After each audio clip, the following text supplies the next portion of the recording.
Mediasi ini apa, khususnya di lingkup peradilan agama, Pak? Baik, terima kasih Mbak.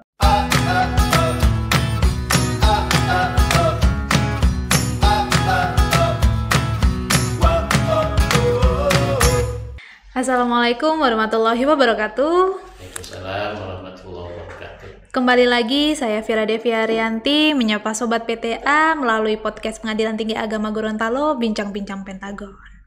Nah, kali ini sudah hadir di studio bersama saya Bapak Dr. Andes H. Suryadi HS SHMH yang menjabat sebagai salah satu Hakim Tinggi di Pengadilan Tinggi Agama Gorontalo. Assalamualaikum Bapak. Waalaikumsalam Mbak Fira. Iya, bagaimana Pak kabarnya hari ini Pak? Alhamdulillah baik Pak. Iya, terima kasih ya Pak sudah menyempatkan diri untuk hadir di Bincang-Bincang Pentagon. Sama-sama Mbak. Sebelumnya saya ucapkan terima kasih telah mengundang saya di Bincang-Bincang Pentagon. Senang sekali akhirnya bisa menyapa Sobat PTA di luar sana. Alhamdulillah sejak tahun 2019 saya sudah mengikuti sertifikasi mediator di Jakarta. Waktu itu masih tugas di Pengadilan Agama Jakarta Pusat. Berdasarkan Perma nomor 1 tahun 2016 tentang prosedur mediasi di pengadilan, pasal 1 ketentuan umum ayat 1 menyatakan bahwa mediasi adalah cara penyelesaian sengketa dengan proses perundingan untuk mencapai kesepakatan para pihak yang dibantu oleh seorang mediator. Jadi ada 4 item makna daripada mediasi itu sendiri. Yang pertama, cara penyelesaian sengketa. Nah, ini jadi perkaranya adalah perkara yang mengandung sengketa. Kemudian dengan proses perundingan, jadi berunding. Ketika terjadi sengketa, kemudian melakukan proses perundingan untuk mencapai kesepakatan, Mbak. Gitu. Untuk mencapai kesepakatan kedua belah pihak apa yang menjadi sengketa itu. Nah, untuk mencapai kesepakatan tersebut kemudian dibantu oleh seorang mediator. Seorang mediator ini yang ada di pengadilan agama yang mereka tunjuk untuk memediasi mereka. Demikian, Pak. Nah, tepatnya itu kapan, Pak? Proses mediasi ini harus ditempuh oleh pihak berperkara, Pak? Ketika sidang-sidang awal, sidang pertama ketika dihadiri oleh kedua belah pihak, maka ketua majelis wajib memerintahkan kedua belah pihak untuk menempuh jalur mediasi. Sebelumnya ketika sidang itu majelis hakim berkewajiban juga mendamaikan. Kalau tidak berhasil, kemudian dengan berangkat dari ketentuan Perma nomor 1 tahun 2016 itu, para pihak diperintahkan untuk menempuh jalur mediasi. Diberikan penjelasan singkat tentang bagaimana dan apa mediasi itu tersebut. Kemudian apabila sepakat, para pihak menandatangani untuk melakukan mediasi dan menunjuk mediator yang ada di pengadilan itu. Baik mediator ya hakim maupun mediator non hakim yang tersedia pada pengadilan agama. Demikian, Pak. Nah, mengingat mediasi ini kan sifatnya wajib, Pak. Apa yang terjadi apabila salah satu pihak itu menolak untuk melakukan mediasi, Pak? Iya. Dalam perma tersebut disebutkan bahwa mediasi itu sudah menjadi bagian dari hukum acara. Artinya, karena sudah merupakan bagian dari hukum acara, maka para pihak harus menempuh jalur itu.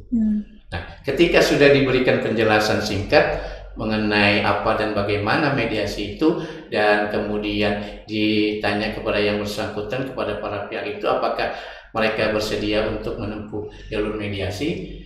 Kalau mereka tidak bersedia, dikasih penjelasan gitu. Kalau tidak bersedia, risikonya ini. Misalnya perkaranya dapat dinyatakan tidak dapat diterima. Nah, seperti itu. Nah, tentu proses mediasi itu kan baru bisa berjalan dengan baik dengan adanya tadi bantuan mediator ya Pak ya. Lalu bagaimana sih kriteria atau kualifikasi yang harus dipenuhi untuk dapat menjadi mediator di dalam suatu perkara Pak? Baik Mbak. mediator adalah yang telah mengikuti diklat mediasi, baik yang dilakukan oleh Mahkamah Agung maupun yang dilakukan oleh rekanan yang memiliki akreditasi dari Mahkamah Agung. Apabila sudah menjadi seorang mediator yang bersertifikasi, maka mediator tersebut sudah memiliki bekal teknik bermediasi, sehingga mudah-mudahan dengan teknik yang dibekali selama diklat mediasi itu dapat mencapai kesepakatan dan dapat para pihak itu dapat menyelesaikan perkaranya secara damai. Itulah keuntungannya mediasi. Satu, keuntungan yang dapat diperoleh dengan jalur mediasi adalah waktu yang relatif singkat, kemudian kesepakatan yang timbul itu adalah kesepakatan yang dibikin oleh para pihak itu sendiri, sehingga bersifat win-win solution. Kedua belah pihak tidak ada yang dikalahkan. Tidak ada yang dirugikan. Kenapa? Iya, tidak ada yang dirugikan. Kenapa? Karena itu dibuat berdasarkan keinginan kedua belah pihak. Nah, itulah beberapa keuntungan dari mediasi, Mbak. Nah, mungkin ada semacam closing statement, Pak. Baik, terima kasih, Mbak. Perma nomor 1 tahun 2016 tentang prosedur mediasi di pengadilan ini merupakan perintah untuk majelis hakim yang memeriksa perkara untuk melakukan mediasi. Kemudian berikutnya ada lagi Perma nomor 3 tahun 2022 prosedur mediasi di pengadilan secara elektronik. Karena suatu keniscayaan sekarang bahwa adanya teknologi informasi yang sekarang ada di global ini, keharusan untuk melakukan mediasi secara elektronik itu juga ada. Kenapa? Karena salah satu visi yang merupakan visi Mahkamah Agung adalah terwujudnya badan peradilan yang agung. Gitu. Salah satunya adalah memanfaatkan teknologi informasi tersebut. Nah, ketentuan dalam pasal 1 ayat 1 ketentuan umum menyebutkan bahwa mediasi elektronik yang selanjutnya disebut dalam Perma itu disebut mediasi elektronik adalah cara penyelesaian sengketa sama, kemudian dengan proses perundingan, kemudian untuk mencapai kesepakatan, kemudian dibantu oleh mediator dan didukung oleh teknologi komunikasi dan informasi.